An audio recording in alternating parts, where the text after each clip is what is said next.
It is truly an honor to be here at the University Kebangsaan, Malaysia, an institution I am proud to be associated with for a long time. Receiving this honorary doctorate is a great privilege for me.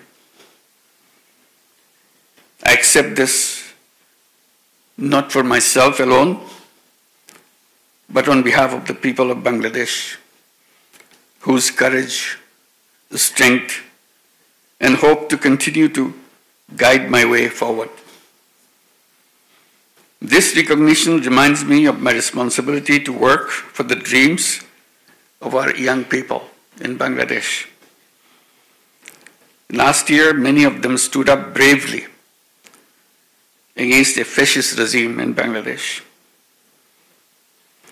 Hundreds of these students and young people gave their lives for a better future.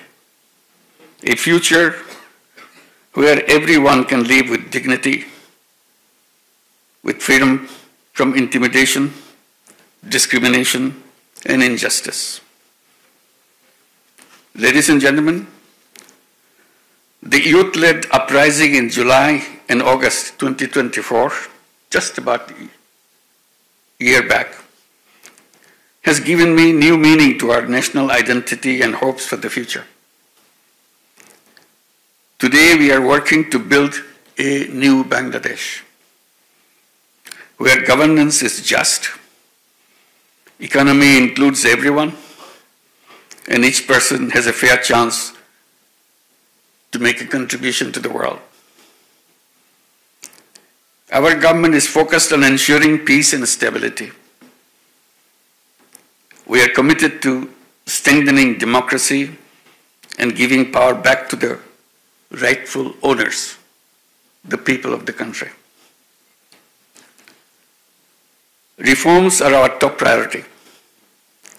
We have a clear goal, a detailed plan, and a strong determination to move forward,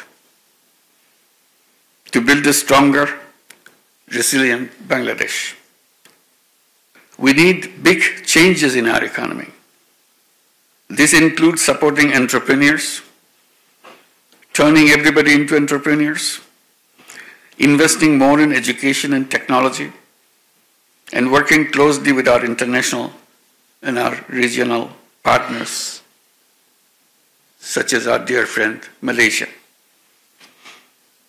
We are also working hard to hold a free, fair, and transparent election. Date is announced. It will be held in February next year, so that power is handed over to the true representatives of the people. Distinguished guests, today the award you give me is more than a personal honor. I see it as a recognition of the strength, courage, and determination of the people of Bangladesh, especially the millions of women and the young entrepreneurs. They continue to show that no obstacle is too big when they are given the right support and opportunities. We have seen time and again that when the most disadvantaged people, especially the poor women, receive small financial support and basic training, they bring lasting change in their communities and themselves, in their families. This is how real sustainable development takes place. My relationship with EUKM dates back to July 2011, when I was made the Nobel laureate in residence in this campus. At that time, I had the opportunity to speak to over 2,000 students and faculty members, and I have continued to return many times over the years, motivated by the active engagement of the university's Yunus Social Business Center in social business projects and initiatives. Today I'm here, yet again, and delighted to speak before such a vibrant and diverse audience. You, the students, and esteemed scholars, passionate researchers, and the future leaders who are hoping the world of tomorrow, speaking at the university is always special to me.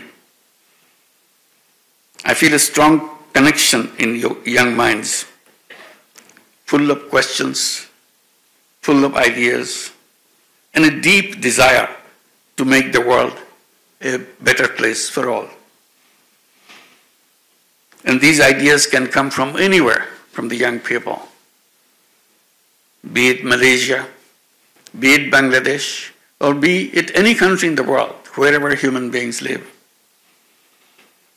In my journey from working as an economist to founding an institution called Grameen Bank, from starting microfinance to promoting social business, one belief has always guided me. People are not poor because they lack talent or dreams. They are poor because the system never gave them a chance. Our financial system is built to serve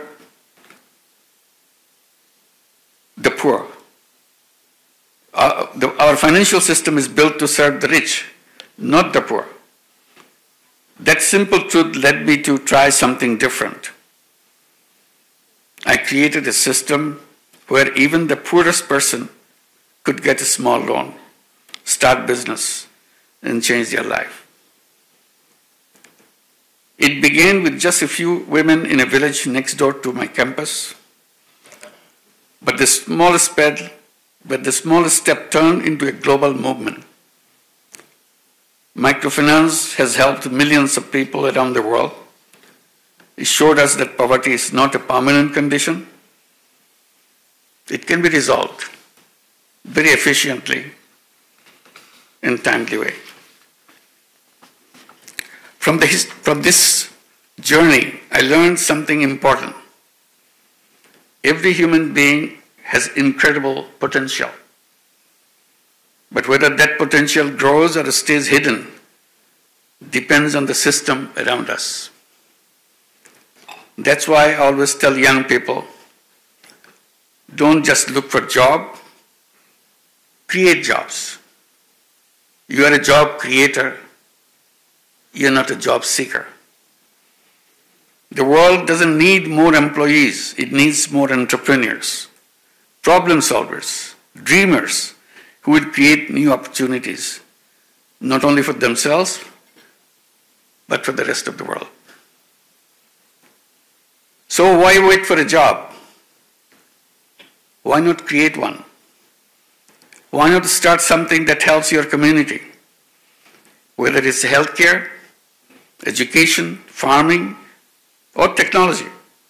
This kind of thinking can truly change the world.